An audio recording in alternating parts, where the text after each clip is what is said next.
AP deputy CM Pawan Kalyan state promotion విషయంలో లైట్గా ఉంటున్నారా?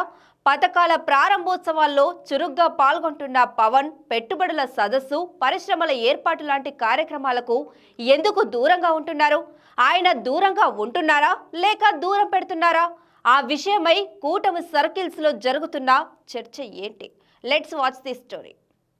ఆంధ్రప్రదేశ్లో కూటమి ప్రభుత్వం ఏర్పాటై 16 నెలలు అవుతుంది. ఓవైపు పథకాల అమలు, పెట్టుబడుల ఆకర్షణలో బిజీగా ఉంటూనే మరోవైపు 3 పార్టీల మధ్య ఎన్నికల నాటి మోడ్ని కొనసాగించడానికే ప్రయత్నిస్తున్నారు అగ్రనాయకులు. కొన్ని నియోజకవర్గాల్లో టీడీపీ, జనసేన కింది స్థాయి నాయకుల మధ్య ఇబ్బందికరమైన పరిస్థితులు ఉన్నప్పటికీ పార్టీల పెద్దలు ఎప్పటికప్పుడు స్పందిస్తూ సెట్ చేస్తున్నారు. అంతవరకు బాగానే ఉండా పెట్టుబడుల కోసం ప్రమోషన్, పరిశ్రమల ఏర్పాటు విషయంలో సీఎం చంద్రబాబు, మంత్రి లోకేష్ ఉన్నంత యాక్టివ్గా ఉప ముఖ్యమంత్రి పవన్ కళ్యాణ్ ఎందుకు ఉండటం లేదన్న చర్చ జరుగుతుందట. చంద్రబాబు ముఖ్యమంత్రి కాబట్టి, లోకేష్ ఐటీ శాఖ మంత్రి కాబట్టి ఇతర దేశాల్లో తిరిగి పెట్టుబడుల్ని ఆకర్షిస్తున్నారని, తమకు సంబంధం లేని శాఖల విషయంలో పవన్ ఎలా జోక్యం చేసుకుంటున్నారన్న ప్రశ్నలు వస్తున్నా వాటికి జనసేనలోనే కొంతమంది నాయకులు కన్విన్స్ అవ్వడం లేదట.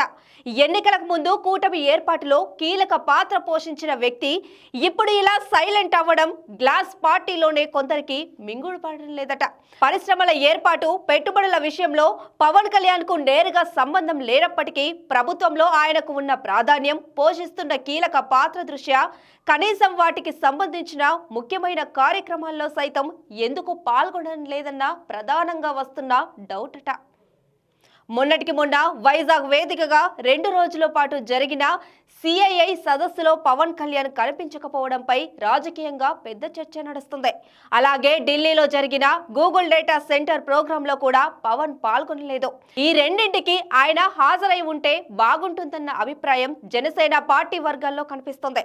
కొన్ని చారిత్రాత్మక ఘట్టాలకు సాక్ష్యంగా నిలిచే కార్యక్రమాలకు ప్రభుత్వంలో కీలకంగా భావిస్తున్న ఉప ముఖ్యమంత్రి హాజరు కాకపోవడంపై కొంతమందికి అనుమానాలు కలుగుతున్నాయి. పవన్ కళ్యాణ్ తనకు తానుగా ఈ పెట్టుబడులు, పరిశ్రమల ఏర్పాటు లాంటి వాటికి దూరంగా ఉంటున్నారా లేక ప్రభుత్వమే ఆయన్ని పక్కన పెడుతుందా అన్న అనుమానాలు సైతం పెరిగిపోతున్నాయట.